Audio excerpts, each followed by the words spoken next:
এই যে হাত পাটা একটু সাবধানে চালাও, জিনিসগুলো তোমার লক্ষ্মী ভান্ডারে টাকা দিয়ে কেনা লয়। সকাল সকাল একদম পিছনে লাগবে না বল দিলাম। তুমি জিনিসপত্র সব ভেঙে দেবে আর আমি কিছু বলতেও পারবো না। বাহ, ভেঙে দিলাম, আমি ভেঙে দিলাম জিনিসটা। হাত স্লিপ করে পড়ে গেল, মানুষের হাত স্লিপ করতে পারে না। না সেই জন্যই তো বলছি সাবধানে হাত পাটা চালাও। আমি কি এখানে ধীরে ধীরে করে নাচতে নাচতে কাজ করছিলাম? মুছতে গিয়ে হাত স্লিপ করে গেল। নেচে নেচে কাজ করলে না হয় কথা শোনাটা শুনতাম, শুধু শুধু প্যাং মেরে গা জ্বলানি কথাবার্তা বলবো না বলে দিলাম। বেশ গো, আমার ভুলে গেছে, যা ভাঙা, যা সব ভাঙা। বাড়ি থেকে কিছু জিনিস এনে দেবো, ভাঙবা, কথা হচ্ছে না। তুমি নিজে বিশাল বোঝনদার তো, সব বুঝে বসে আছো, দিয়ে রাতে চোখে চশমা পরে ঘুমাবা।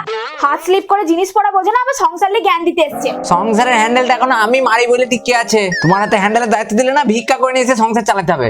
কাজ করার কোনো ছিড়িবিড়ি নাই। কাজ করা ছিঁড়ে দেখতে পেয়েছো না, তাহলে 10টা ঝি রাখো কেনে? ঝি রাখার টাকাটা তোমার বাপ দিলে আমি রেখে দিতাম, সেটা তো দেবে না। তাই 25 বছর আগে যে মালটা আমার গলায় গছিয়ে দিচ্ছে তাকেই কাজগুলা করতে হবে। পারবো না, আমার বাবা সেই সময় 50,000 টাকা নগদ পণ দিয়ে বিয়ে দিয়েছিল, সেটা তোমার ঝি খাটবার লেগে লয়। চক্ক তো আমাকে দিয়ে ঝি কাটাবে, তার আগে তোর ঘি আমি বের করে নেবো।